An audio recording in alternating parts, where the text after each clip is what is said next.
So I hope you're all having a wonderful week. It's now Thursday, one more day left to get through, and then it's the weekend.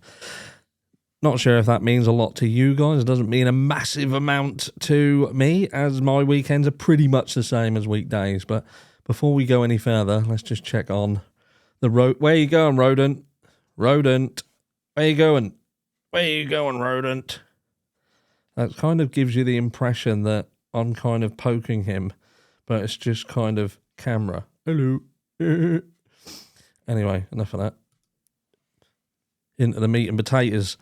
So, it would appear, well, I say it would appear, I don't think I think this is kind of a bit of a speculatory report done by the newspaper. But we're going to look at it because I think, in all fairness, this kind of makes more sense than anything that we've seen recently. And it is that the Idaho police are more than likely going to be looking at genealogy in terms of the DNA. And what they're basically saying here is, look, as the investigation into the murders of 4 university students enters its 4th week, law enforcement is likely now trying to identify the killer through investigative... I'm not even going to try doing it a third time. Genetic genealogy, a novel field that combines cutting-edge DNA analysis with traditional genealogical research. How about that then? What did we do before DNA, apart from let a load of people off? That's pretty much it. Authorities collected 113 pieces of physical evidence at the scene for testing by Idaho. 113 pieces. That's mad, isn't it? 113 things that they're literally trying to get DNA from. It's madness. But what this goes on, I'm not going to make you read this because, to be fair, I'm a lot more interested than what that report is. And let's just see what he's doing again. Oh, he's now in... What are you eating? What are you eating? I don't think there's anything in there he can't have.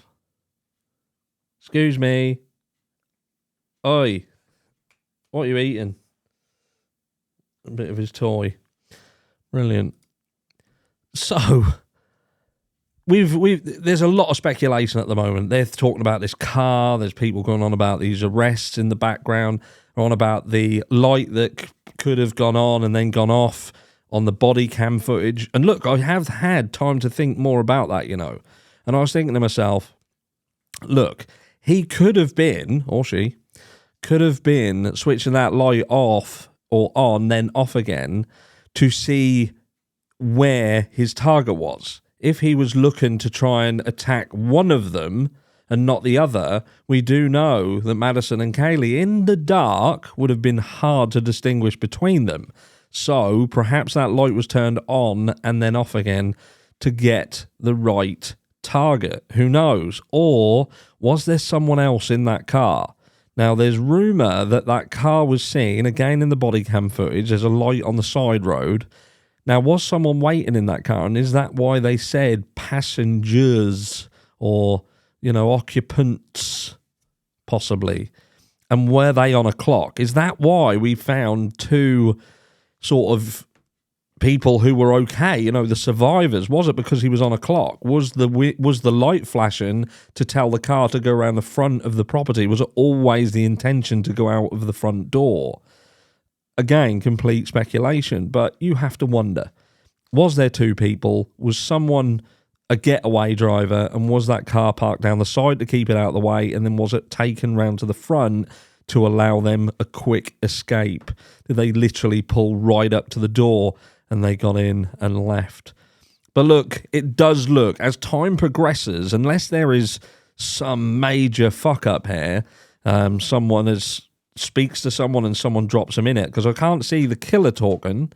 And look, if they'd done anything catastrophic, I would have imagined that they'd have been caught by now, and they haven't. So look, is it going to be the DNA? Did this just get too sloppy? And was it the fact that this was a planned attack that went wrong?